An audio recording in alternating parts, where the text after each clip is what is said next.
ఇది పెద్ద ఊతుంది గులాబీ చెట్టు, కానీ ఈరోజు బాగా ఉయ్యలేదు. 2-3 ఊస్తే మా పూజ పెట్టిన. ఇక ఇది బయటిది తెల్ల మందారం పువ్వు కాదు, తెల్ల ఊతుంది ముద్దగా. ఇగో ఇది చిట్టి గులాబీ పువ్వు చెట్టు, కానీ రోజుకు ఒక 100 ఊసింది ఇది. కానీ ఈరోజు మాత్రం చెట్టు కోసి ఇట్లా ఇక కొన్నే ఊస్తుంది. కడి చేసిన ఇక బాగా ఎడలిపోయింది, ప్లేస్ దీనికి సరిపోతలేదు. ఇక్కడ కూరగాయలకు దీన్ని నీడ పడుతుందని కడి చేసిన. ఇగో ఇది దొడ్డు మల్లె పూల చెట్టు, రోజుకు ఒక 100 ఊసింది ఎండాకాలం. కానీ ఇప్పుడు ఇక 1-2 ఊస్తుంది. ఇక్కడ మస్తు పువ్వులు ఊసింది, మస్తు పెట్టలేక యాస్ట్ వచ్చింది పువ్వులు.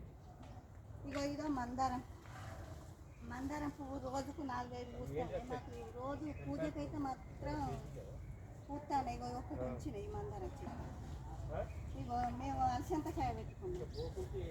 అలసంతకాయ అంటే నాకు బాగా ఇష్టం. మా తోటలే మేము కూర వండుకుంటాం మమ్మత. ఇక అలసంతకాయ, ఇగో చిక్కుడుకాయ పెట్టిన. ఇగో చిక్కుడుకాయ చెట్టు కూడా దీనికే వారింది. ఇక చిక్కుడుకాయ కాసినప్పుడు నీకు కొన్ని పెడతాం మమ్మత.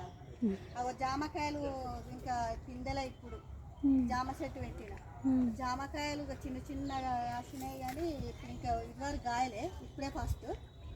ఇక కొన్ని వేరే పెట్టాలి. దానిమ్మ చెట్టు పెట్టిన సైడ్లో. మీ తోట చాలా బాగుంది అంజలక్క. థ్యాంక్ యూ మమత. నాకు బాగా అలసంతకాయ అంటే ఇష్టం మమత, అందుకే పచ్చిగా తింటా నేను. మీకు నచ్చుతుందా? ఇష్టం.